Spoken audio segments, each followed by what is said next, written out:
금년 성탄을 여러분과 함께 예배드리고 또 말씀을 나누게 돼서 감사합니다. 어린아이에서부터 장로님까지 다 찬양으로 또 여러 가지 순서로 성탄 찬양 시간을 가졌는데, 제가 저 뒤에서 이렇게 앉아보니까 연습도 너무 많이 하신 것 같고 또 너무 잘하셨어요.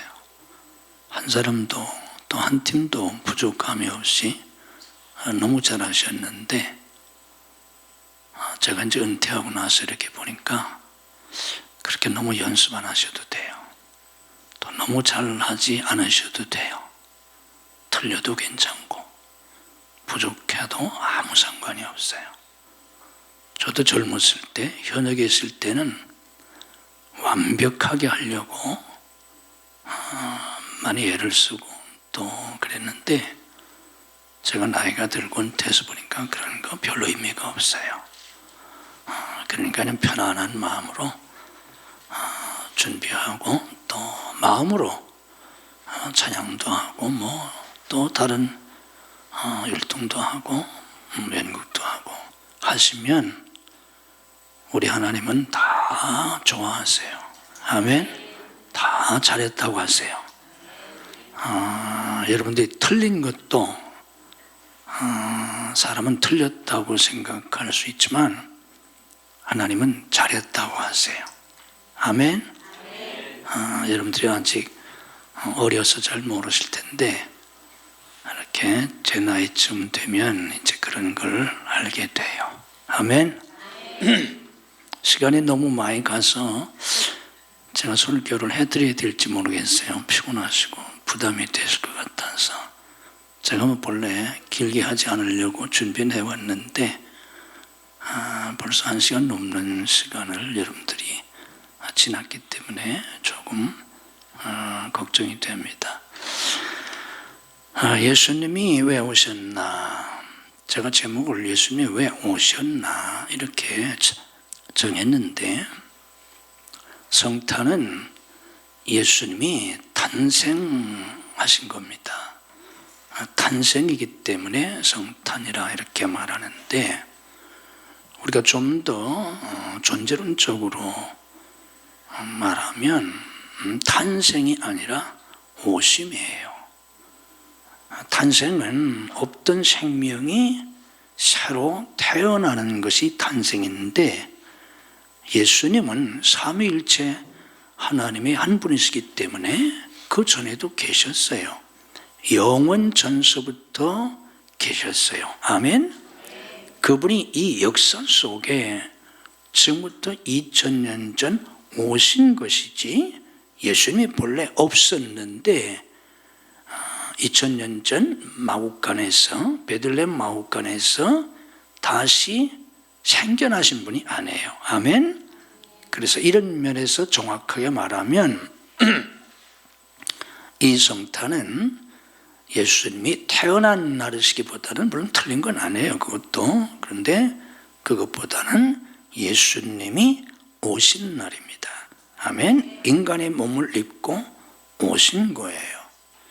그러면 하나님의 본체이신 예수님이 왜 굳이 인간의 몸을 입고 이 세상에 오셨나? 이걸 우리가 알아야 합니다. 이걸 잘 알지 못하면 성탄을 아무리 지나고 또 여러 가지 프로그램으로 교회가 행사를 가는다고 할지라도 별 의미가 없어요.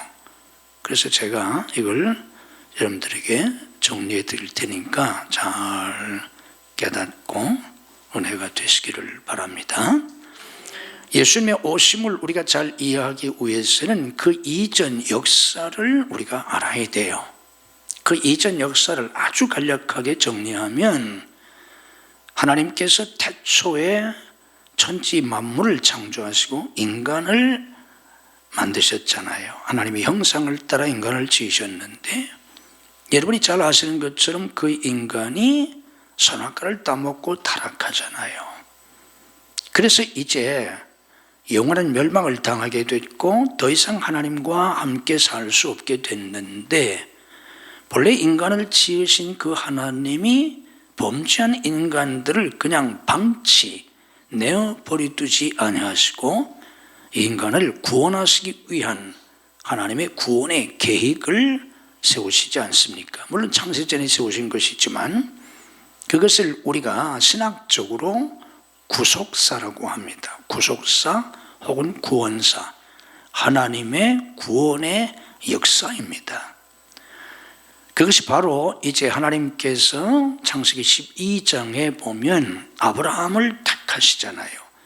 믿음의 조상으로 아브라함을 택하시고 그의 후손들로 하나님의 백성을 만드십니다. 그리고 이제 출애굽 때 가서 하나님이 모세를 통해서 율법을 주세요. 너희들은 이렇게 살아야 한다. 그런데 하나님께서 모세를 통해서 율법을 주셨지만 이스라엘 백성들이 그 율법대로 다 잘 지켜 살았느냐? 못 살았어요. 그래서 하나님은 계속해서 누구를 보내셨느냐 하면 선지자들을 보내셨어요. 선지자들을 보내셔서 계속 하나님이 그들을 교훈하시고 책망하시고 하셨어요. 또 이스라엘 민족의 그 역사 속에서 경험하게 하셨어요. 하나님을 섬길 때 하나님이 이런 복을 주시고, 또 하나님 말씀대로 살지 않고 우상이나 숭배하고 계명을 어기게 되니까 하나님께서 이웃 나라들을 들어서 이스라엘을 괴롭게 하기도 하고, 심지어는 포로로 잡혀가고 나라가 망하기도 하고, 이런 역사 속에서 이스라엘이 하나님을 경험하게 했는데 이게 바로 구약이에요. 그 결론은 뭐냐고 하면 안 된다는 거예요. 율법을 줘보아도 하나님이 친히 직접 돌판에 계명을 새겨줘 보아도 소용이 없고, 끊임없이 선지자들을 보내서 그들을 교훈하고 책망해 보아도 소용이 없고, 잘못한 백성들을 징계하고 심판하시고 막 포로 생활을 하게 하시고 그래도 안 된다는 거예요. 그러면 다 깨닫고 정신 차리고 하나님 말씀대로 잘 사는 하나님의 사람들이 되느냐 하면 그렇지 못한 거예요. 그래서 하나님은 이제 마지막에 지금부터 2000년 전에 예수님을 보내주신 거예요.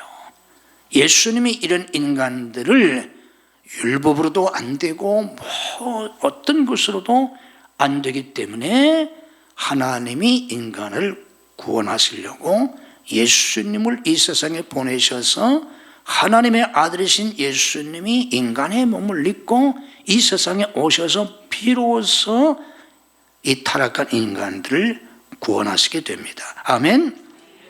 자, 이거 우리가 잘 아는 얘기인데, 그러면 우리가 이제 좀 더 알아야 할 것은, 그러면 그렇게 해서 오신 예수님은 어떻게 인간을 구원하셨나?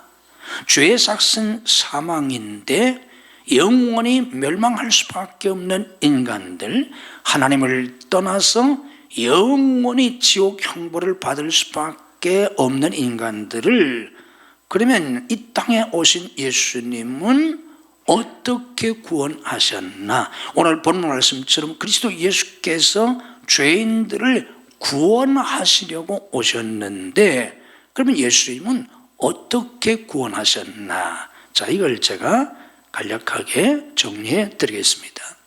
어떻게 예수님이 구원하셨느냐고 하면 십자가로 구원을 하시는데, 예수님께서 십자가에 못 박혀 죽으시기 전에 예수님이 십자가에서 아직 죽지 않으셨을 때에 십자가에서 매달린 채로 7말씀을 하세요.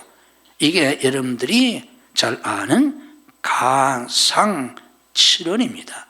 십자가 위에서 하신 7말씀, 가상칠언이라고 하는데, 예수님께서 십자가에서 숨이 끊어지시기 전에 예수님이 십자가상에서 하신 7말씀 가운데 첫 번째로 하신 말씀이 무슨 말씀이냐면 무슨 말씀이에요? 가상치를 많이 들어보셨죠? 첫 번째로 하신 말씀이 무슨 말씀입니까? 무슨 말씀이죠? 첫 번째로 하신 말씀이 누가복음 23장 34절에 나와 있는데 아버지여 저들을 사하여 주옵소서. 아버지여 저들을 용서해 주옵소서. 아멘. 이게 가상 7원 가운데 첫 번째 말씀이에요. 아버지여 저들을 용서해 주옵소서. 저들은 자기들이 하는 일을 알지 못하나이다. 저들을 용서해 주옵소서. 이게 굉장히 중요해요. 왜 그런가 하면 인간이 몸을 입고 죄인들을 구원하시기 위해서 오신 예수님이 인간을 구원하실 때 어떻게 인간을 구원하셨냐? 첫 번째 단계예요. 첫 번째가 용서하셨어요. 용서하셨어요. 여러분들이 잘 아는 요한복음 3장 16절에 하나님이 세상을 이처럼 사랑하사 이런 말씀 잘 알고 있는데 그 다음 절인 17절에 보면 하나님의 아들 예수님이 이 세상에 오신 것은 세상을 심판하려 하심이 아니라 구원하시려 오셨다고 하셨어요. 죄로 말미암아 죽을 수밖에 없는 인간, 지옥에 갈 수밖에 없는 이 인간을 예수님이 구원하시려고 오셨는데 구원하시러 오신 예수님은 어떻게 하셨나? 이 죄인들을 용서하셨어요. 용서하셨어요. 다 용서하셨어요. 이 성탄의 중요한 핵심 진리의 첫 번째가 용서입니다. 용서하시고 어떻게 하십니까? 십자가에서 모든 사람의 죄를 대신 짊어지시고 죄의 삭은 사망인데 예수님이 대신 죽어주셔서 예수님의 죽으심으로 우리의 죽음을 대속하세요. 이걸 대속이라, 이 속이라는 말은 몸값이라 속전이라 그런 뜻인데 대신 갚아주세요. 죄값을. 우리를 용서하시고 대속하셔서 대신 죄값을 치르시고 피 흘려 죽으셔서 우리를 구원하셨어요. 이것이 예수님의 십자가 대속의 구원입니다. 그래서 예수님을 믿는 사람들을 어떻게 하시느냐? 그들이 예수님을 믿음으로 죄사함 받고 새 생명을 얻어서 거듭나게 하세요. 회복시켜 주세요. 생명을 회복시켜 주시고 하나님의 자녀의 권세를 주셔서 이제 다시 하나님과 함께 살게 하시고 하나님을 사랑하며 서로가 사랑하며 하나님의 본래 창조하셨던 그 목적, 그 계획, 그 섭리대로 살게 해 주셨어요.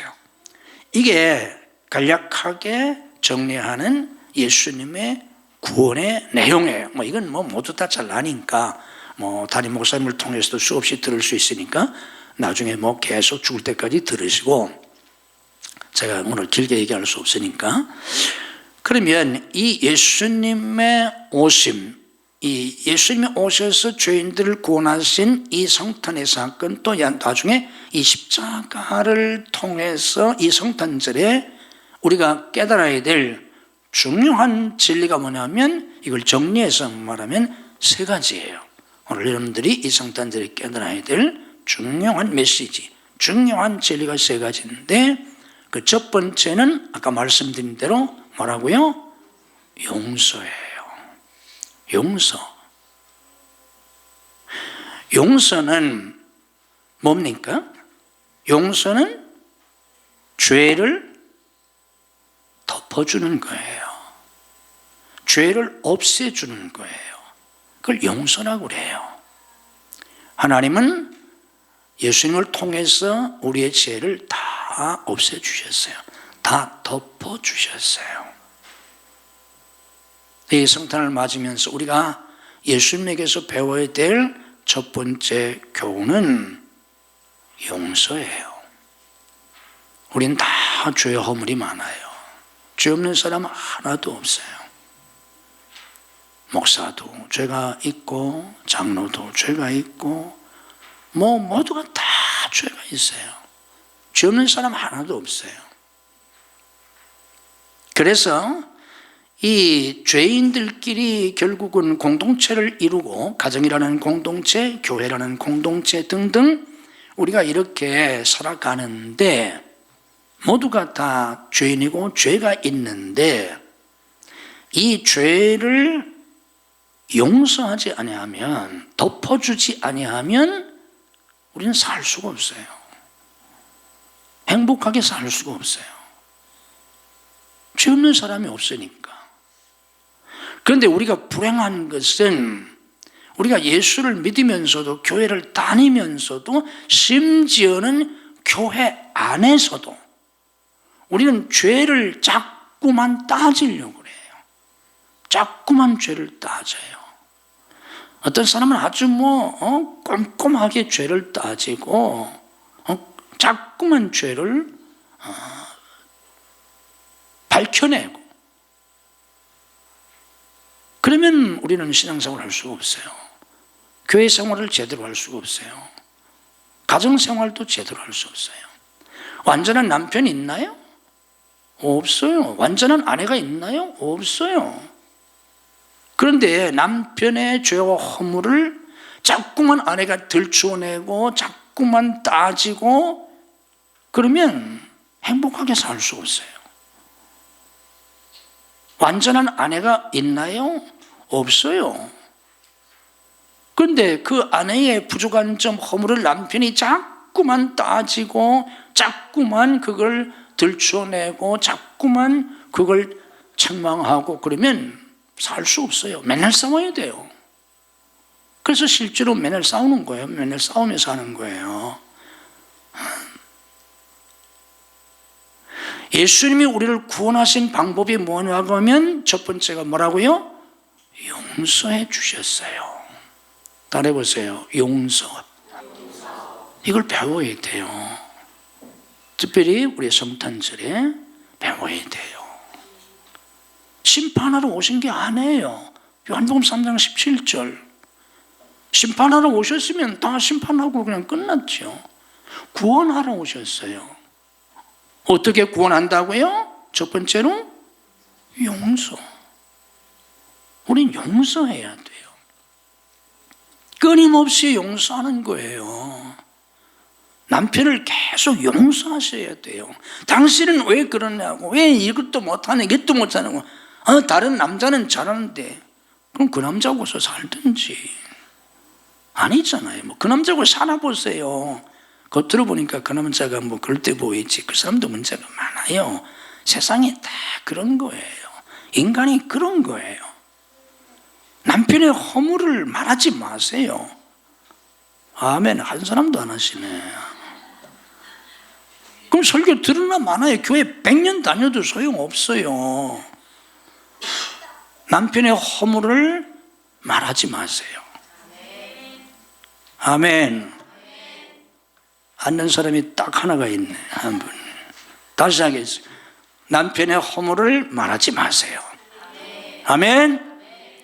아내의 허물을 말하지 마세요. 아멘 하셔야 돼요. 완전한 아내 있어요? 없어요. 그것도 못하냐고, 왜 그러냐고 자꾸 얘기하면 안 돼. 못 살아 그러면 못 살아. 살 수가 없어요.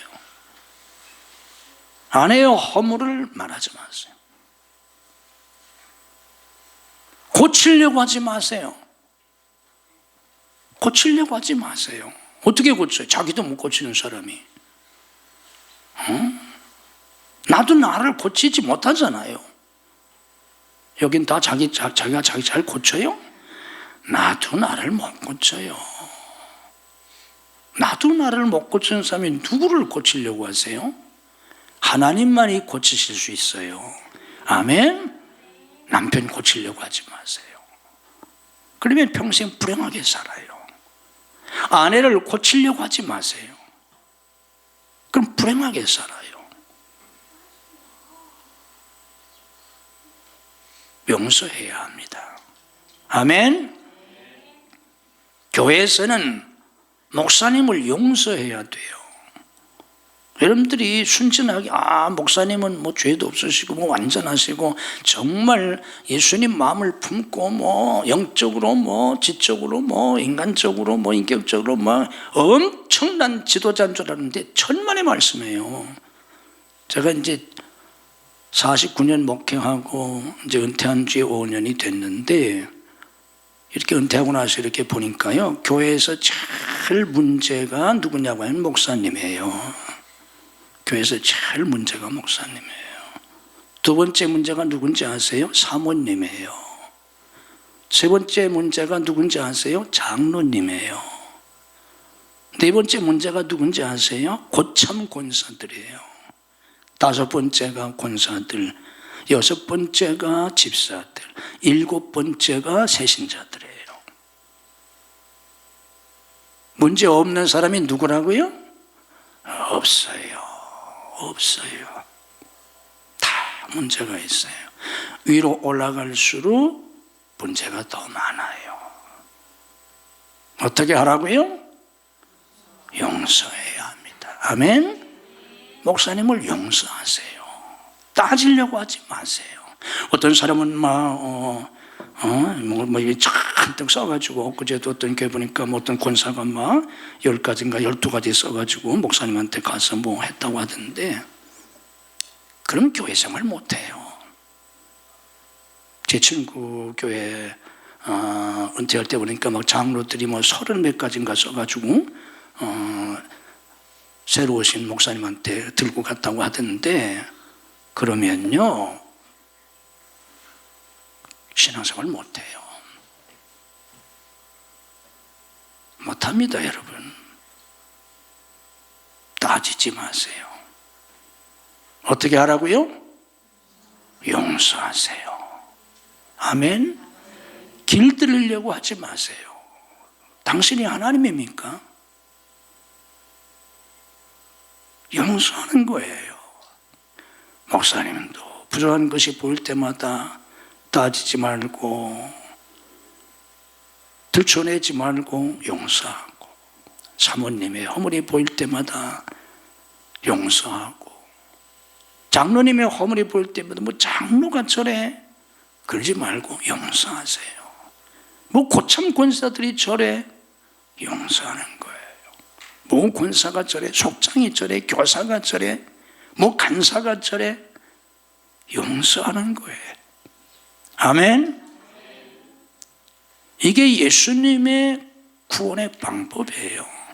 그래야 여러분들이 교회 생활을 잘할 수 있어요. 가정이 뭐예요? 용서하는 거예요. 남편이 아내를 용서하고, 몇 번 용서해요? 수를 셀 수 없이 죽을 때까지 용서하는 거예요. 아주 세 번은 봐줄게, 한 번만 더 해봐. 뭐 하는 사람이에요? 그 사람은 대법원장이에요? 아니에요. 그건 가정이 아니에요. 남편과 아내가 아니에요. 용서하는 거예요.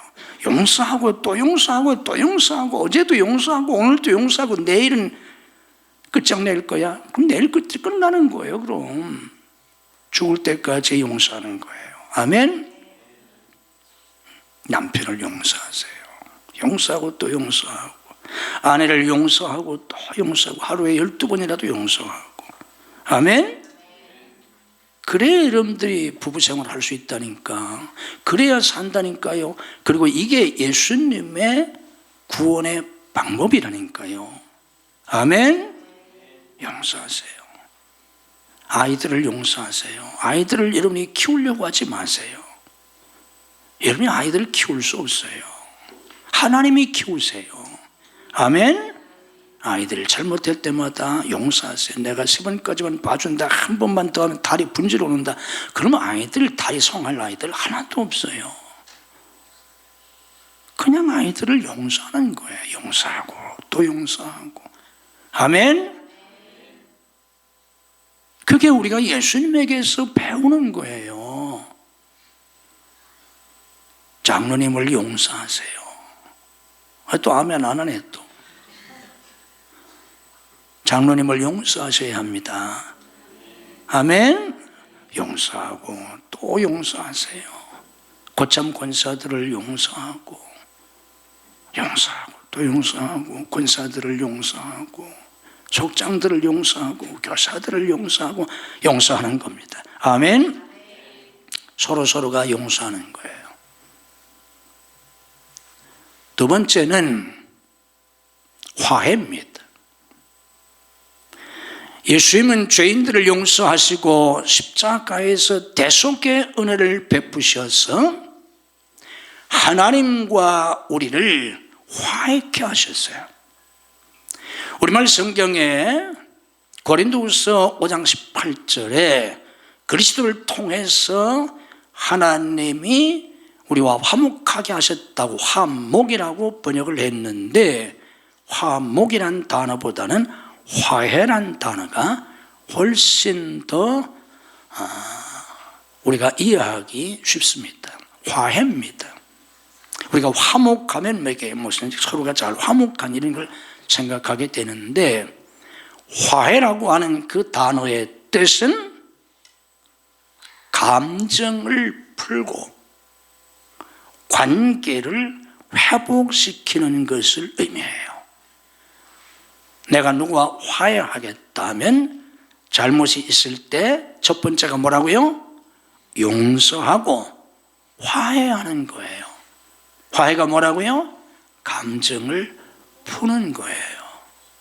섭섭한 마음, 유감스러운 마음, 원망스러운 마음 속에 분노가 일어나고 증오가 일어날 수 있던 그 마음을 푸는 거예요.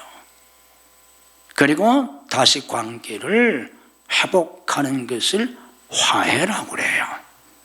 원수 되었던 하나님과 죄인과의 관계를 그리스도를 통해서 죄를 용서하시고 죄사함 받게 하시고 화해하셔서 다시 관계를 회복시켜 주신 거예요.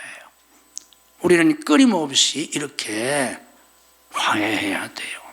어떤 사람은 교회 다니면서 또 부부지간이든 교인 관계든 기도할 땐 용서한다고 저쩌고 또 말로는 하는데 이 속에서 감정을 풀지 않았어요. 감정을 가지고 있어요. 그 사람에 대해서, 그분에 대해서, 또 그 가족에 대해서, 누구에 대해서 섭섭한 마음, 미워하는 마음, 분노하는 마음 그대로 가지고 있어요. 그건 화해되지 않았어요. 화해는 그 마음, 그 감정을 없애는 거예요. 푸는 거예요. 아멘? 용서하고, 아무리 남편이 잘못했어도 정말 섭섭하지만 어떤 때는 죽이고 싶을 정도로 용서하고, 그리고 그 감정을 그대로 가지고 있으면 안 돼요. 어떤 사람은 그걸 그냥 가지고 있다가 또 기회가 되면 또 들춰내서 또 난리를 치고 하는데, 그러면 불행해져요. 행복하게 살 수 없어요. 그 감정을 다 내려놓으셔야 돼요. 아멘? 여러분들 마음속에 섭섭한 사람 많잖아요. 많은 게 아니라 다 섭섭하지요. 다 원망이 되고, 그렇지 않은 사람은 어디 있어요? 인간인데. 천사 같은 사람이 세상에 어디 있어요? 모두에게서 상처를 받는 거예요. 여러분에게 제일 상처를 주는 사람이 어떤 사람이에요? 여러분하고 제일 가까운 사람이에요. 남편과 아내예요. 세계 인구 75억이 나에게 상처 준 것보다 내 아내가 나에게 더 상처를 주는 거예요.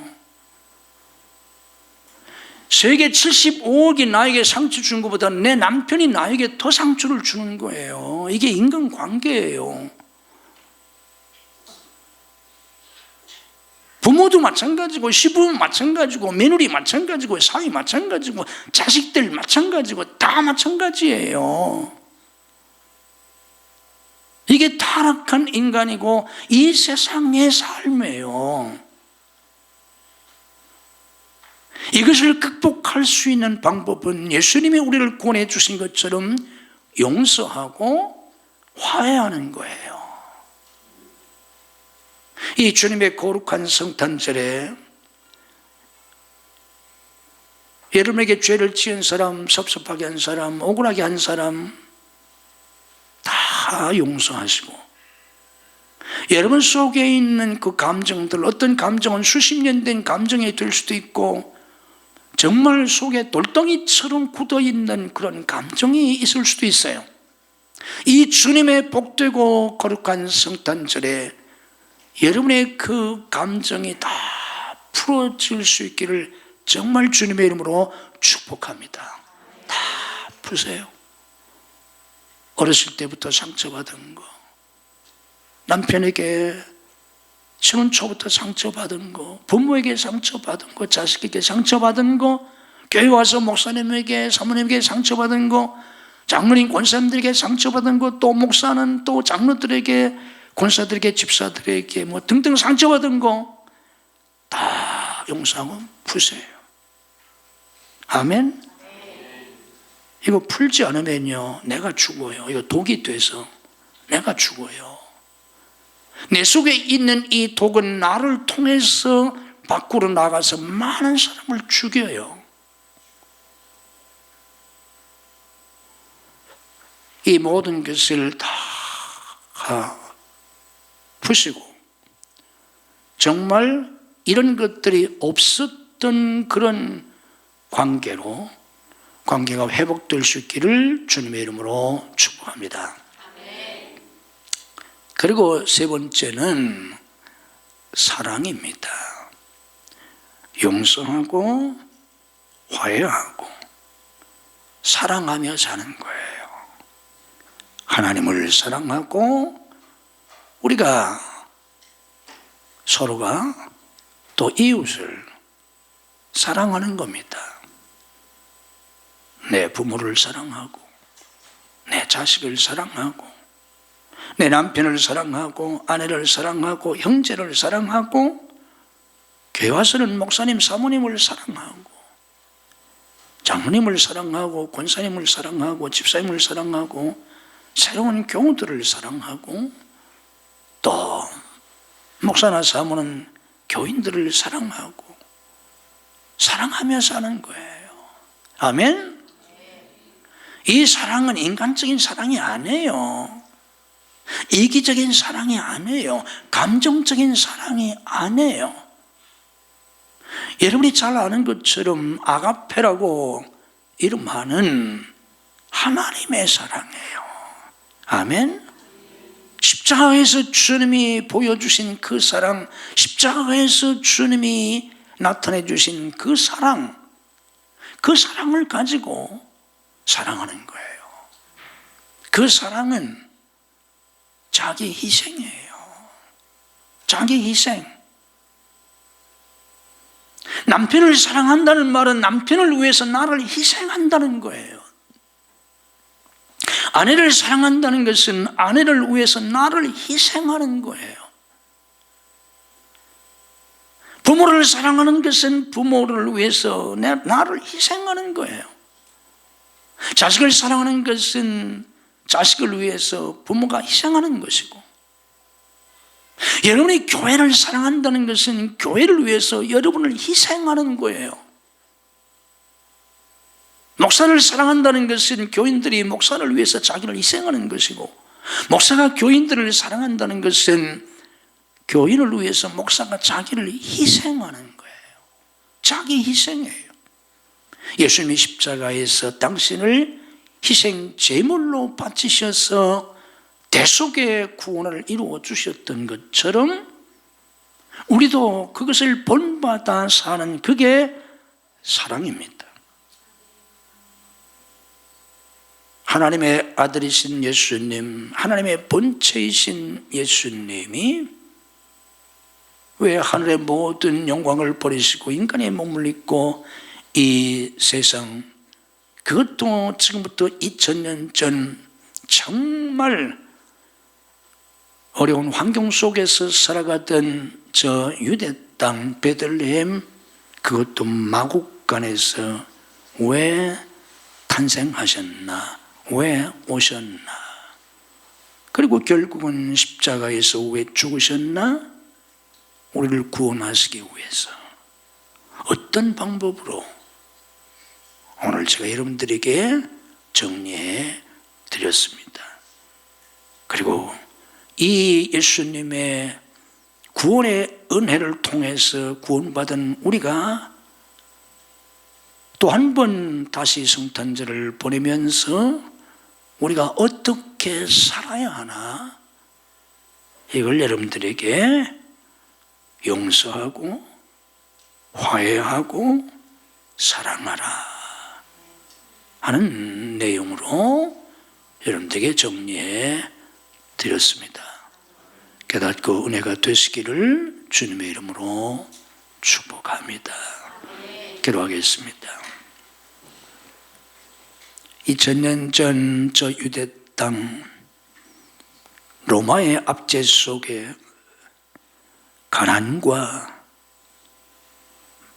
질병과 말할 수 없는 고통 속에 신음하던 그 땅 그 백성에게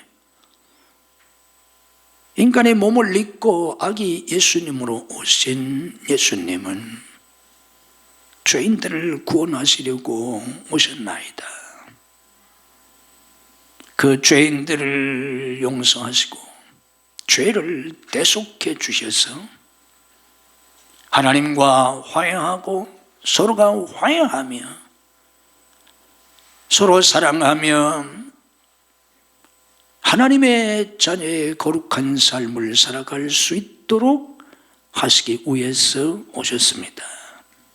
2024년 성탄을 저희들이 또 보내면서 오늘 이 진리를 깊이 깨달을 수 있도록 성령님 역사해 주옵소서.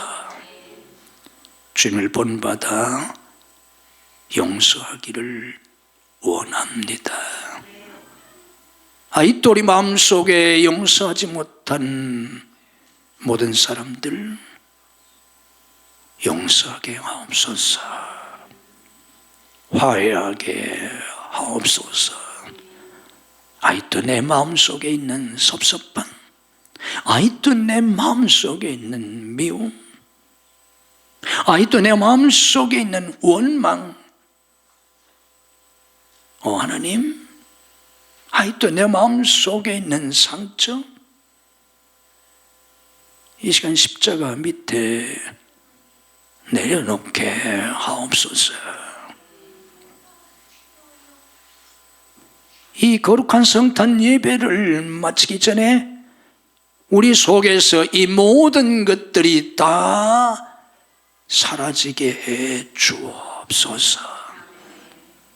아직도 풀지 못한 것들을 다 풀게 하옵소서. 내려놓게 하옵소서.